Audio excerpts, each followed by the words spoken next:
What's up? What's up? I'm doing a quick little video. It's not going to be very long.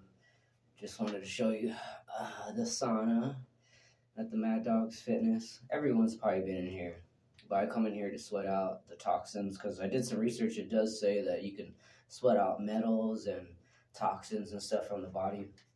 So, in other words, from my other videos, the cilantro that I'm like accumulating, like eating and eating and eating and drinking and drinking. All right, I'm doing too much of it, so it is actually. I did some research, and it does mess up.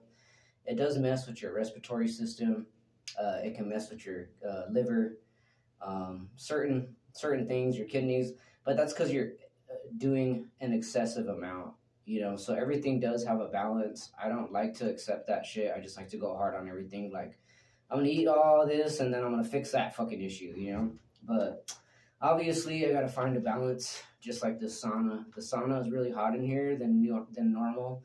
Um, a friend of mine, I guess you could say he's my friend. I haven't really talked to him lately though, but his name's Julio, and he said that they must have possibly changed out the motor in here because I remember I was able to sit in here for like 30 fucking minutes. The longest I've ever went was an hour. And as you can see, I'm sweating like fuck in here. And I got like about, let me see how much time I have. 15 minutes. But in between the duration of 40 minutes that I set the timer, I walked out every 12 minutes, every 10 minutes, so it's pretty fucking hot in here, man. There's no way I can just sit here and just sit straight for 30 minutes. And I'm assuming since it's got a new motor, that's why it's increasingly more hot than versus before. If it was like dying mid, you were probably only able to get so much heat and it was tolerable. Now it's like it hits a certain temperature or you're in here long enough and you're like heading for the door. But yeah, it makes it difficult to breathe too because the cilantro, if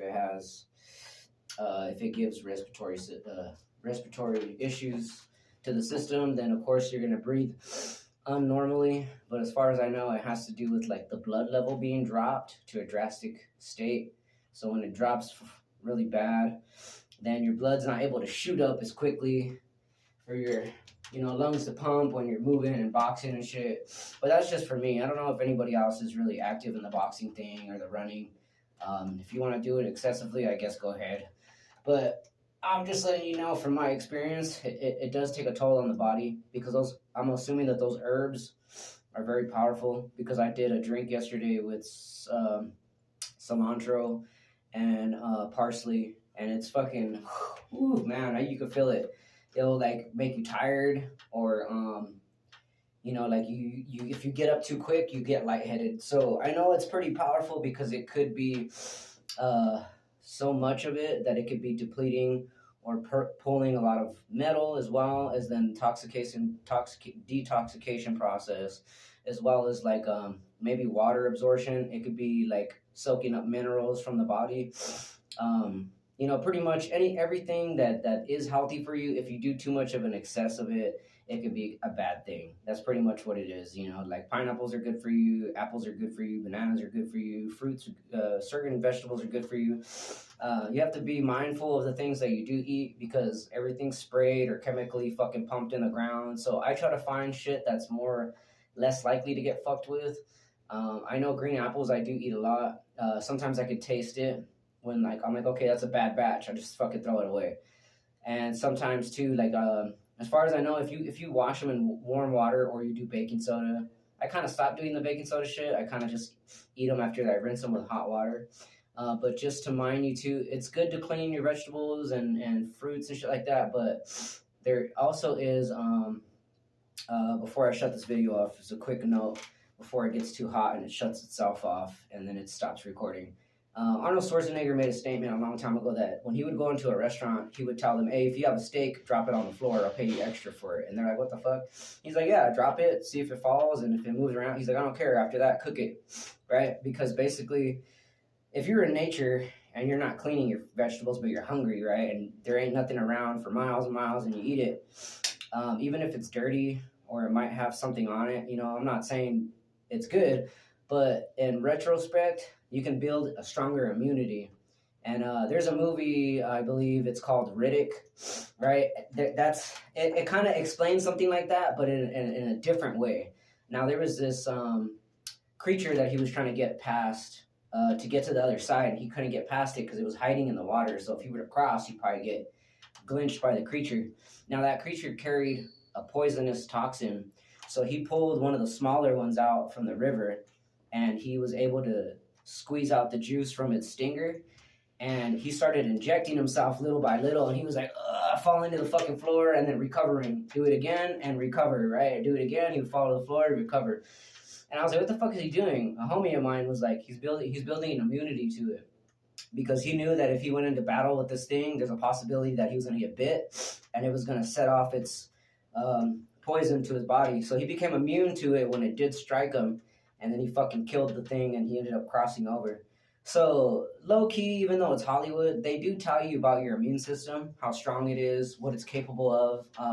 Conditioning yourself to the most harshest environments, your body will change. You know, like if you're in the cold and you're like, oh, it's cold so much, right? Especially like in here, it's already been 6 minutes. I've been in here 6 minutes, right?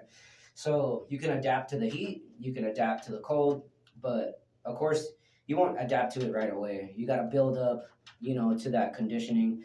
And that's what they've been telling us all along, from either stories, shit that stems from the Bible, or in movies. Your body can be conditioned to a mastery level. You know, that's why some dudes, like, they master their mind to break bricks. There's videos on it. There's people that know how to pull out their chi and use their life force energy and punch somebody. There is a study on that. It's on YouTube. You could look up a Shaolin master hits a dummy. And he puts so much force into it that the reading through the dummy hits the computer, and it says that the way he impacted that individual would be like a car going at 30 miles an hour. That's a lot of power. I do believe that people can probably invoke more power than that. But anyways, that's besides my whole point of the video. I'm saying, you know, that this is how I detox. You can sweat out as well. If you can't do the daily routine of fitting shit in, you could do 30 minutes in the sauna, 15 minutes in the sauna per day, and sweat out toxins. Like I said, if you're eating certain herbs, go at a lower minimum. Don't do what I'm doing, because what I'm doing is very fucking dangerous. But when is me not doing something not dangerous? If you pay attention to a lot of my fucking videos. All right, peace out, guys.